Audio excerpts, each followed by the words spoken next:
Not all fires are meant to destroy. Some burn to reveal the truth. Welcome to the suspenseful journey of Adiz, a young woman who returns to her ancestral village after years away, only to uncover a centuries-old secret buried beneath the red earth of Eziama. Set in a quiet Nigerian village bound by tradition, whispers, and ancestral silence, this story will take you through dreams that speak, a shrine that breathes, and a curse born from betrayal. But beyond the fire and mystery lies a deeper lesson about identity, courage, and confronting generational pain to find healing. This is more than a thriller. It is a tale about reclaiming one's truth, finding strength in heritage, and restoring justice when the past still haunts the present. By the end of this story, you'll not only be at the edge of your seat, you'll walk away asking, what do I need to heal from my past? And what legacy am I meant to restore? Today's episode of Strides is titled, Whispers of Eziama. The rusted sign that read welcome to Eziama swung back and forth in the harmattan breeze, creaking like an old woman's bones. Adiz stood before it, the weight of her suitcase dragging one arm down while memories pulled at her from within. It had been 12 years. 12 years since her feet last touched the red earth of the village. Her mother's sudden death brought her home, but the unease that clawed at her spirit wasn't just grief. It was something older, something waiting.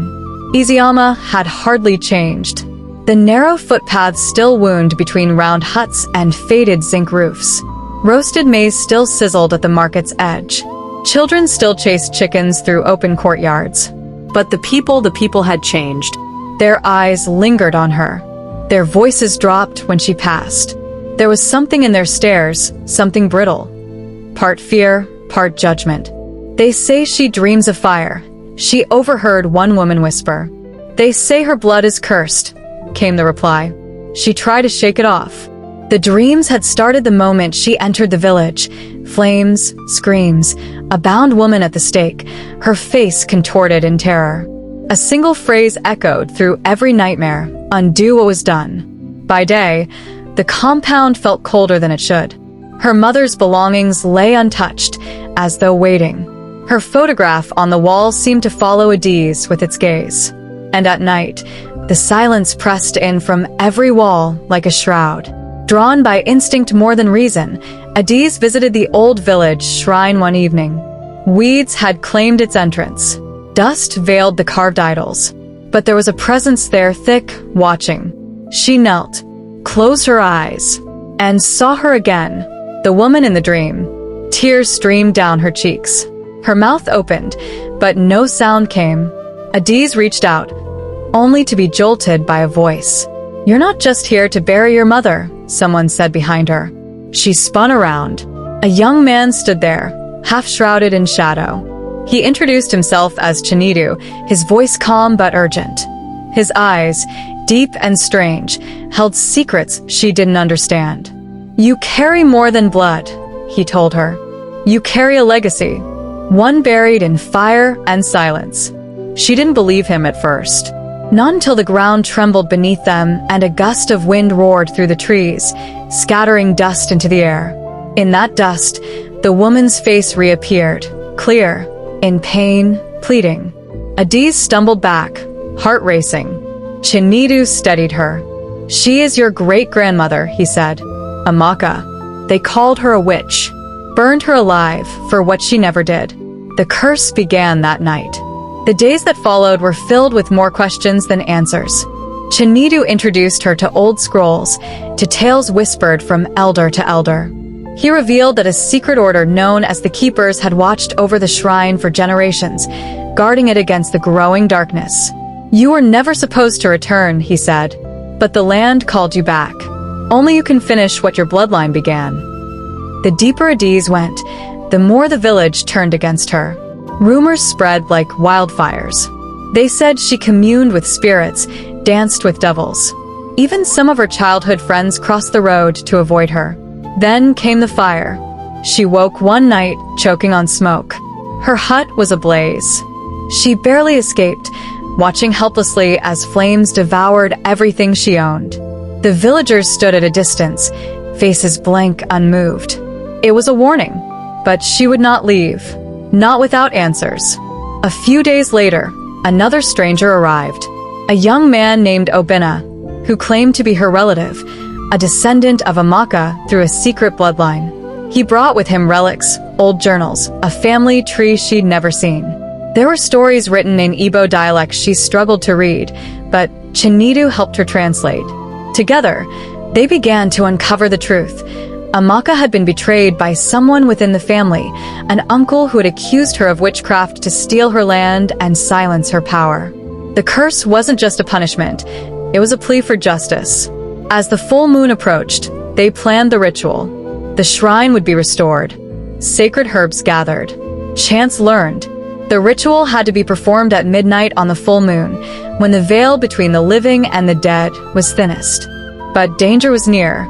The village grew more restless. A man she once trusted cornered her by the stream and warned her to leave.